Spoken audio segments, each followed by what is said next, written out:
Hello guys, welcome back to the channel. Today is quite a windy day out here.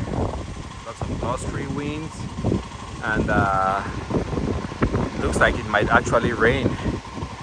But I just want to talk a little bit about the Royal Enfield Himalayan and talk about if it's still a good motorcycle to buy in 2022. And let me turn it off here. So the Royal Enfield Himalayan, as you guys can see, is a 400cc motorcycle that is produced in India, and for a couple of years now, I think since 2019, it is available in the United States.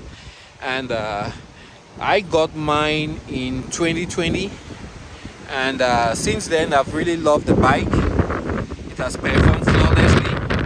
And the issue I used to have was the battery would go dead. And then recently I swapped out the battery, got a smaller battery, not the recommended size, but it's a newer battery. So since I have had it, I haven't had any issue with the battery going dead, and so I'm pleased with what I purchased. But many people buy the Royal Enfield India and then they start modifying the bike. So it doesn't make sense because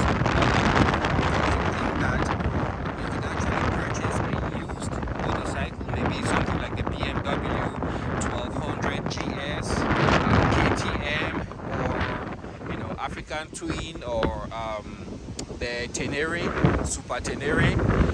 But the one thing I really like about the Royal Enfield is the small size.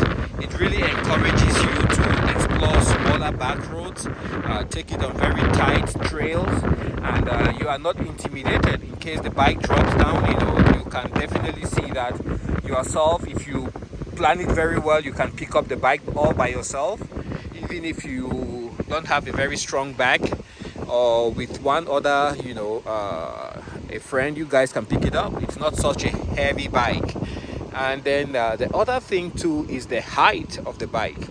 It's not a very tall bike, so it's very easy to flat foot, and it's very important for stability if you can flat foot on both legs, or even if on one and then the other leg can actually get on the ground.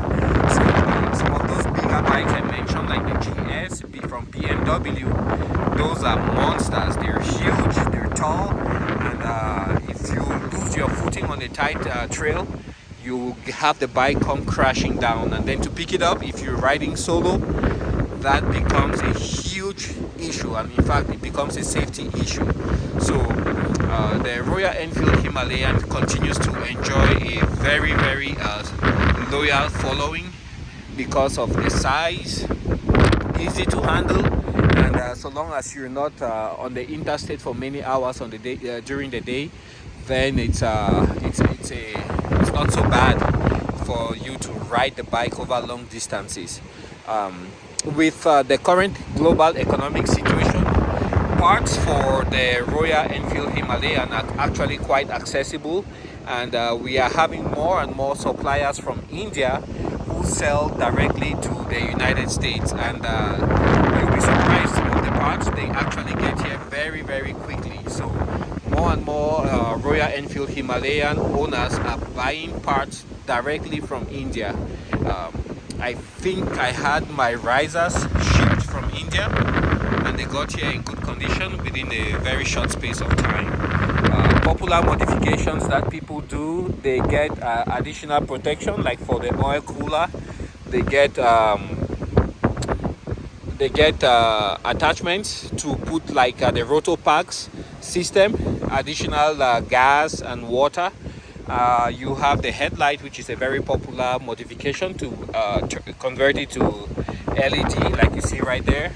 You have the risers for the bumper so that you have more clearance, and you also have the panniers that people add in the back. That way you can carry more loads. This is famous for braking, so people have a newer version that's more sturdy. And also the seat, for the most part, even I myself, I find it uncomfortable after a few hours. So there are aftermarket options that seem to work very well. You also have the exhaust, the muffler that people modify. They get aftermarket mufflers, which seem to work much better. And then you also have the footprint of the kickstand. As you guys can see, it's very small. And if you leave it on the side stand, it's very easy for the bike to fall over. So people get one that has a larger footprint, and that way the bike is more stable. The bike is easy to maintain. Everything seems very accessible, and oil changes are easy. They're a breeze. You got the oil filter in there, the oil fill hole in there. You got the starter, very accessible. You got the exhaust. What else? Let's see. At a certain mileage, I think initially they said, is it 3,000 miles? You have to adjust the valves. But I haven't done mine. The bike runs perfectly. I still have, I think, maybe 1,500 miles.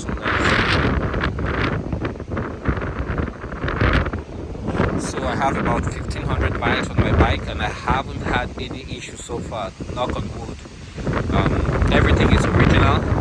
I think this switch also, at times it gives some problems. That's the switch for the kickstand. Otherwise, it's a pretty simple, reliable bike with most of the parts that you might need to modify easily accessible. Oh, I forgot to talk about this one other popular modification. The rear view mirrors. People change these and get a different type that's more stable. This one, when you are going at speed, it's vibrating so bad you have a hard time seeing what is behind you. So that's pretty much what I want to talk about the Royal Enfield Himalayan. I really love mine, and yeah, thanks for watching. I will catch you guys on the next video.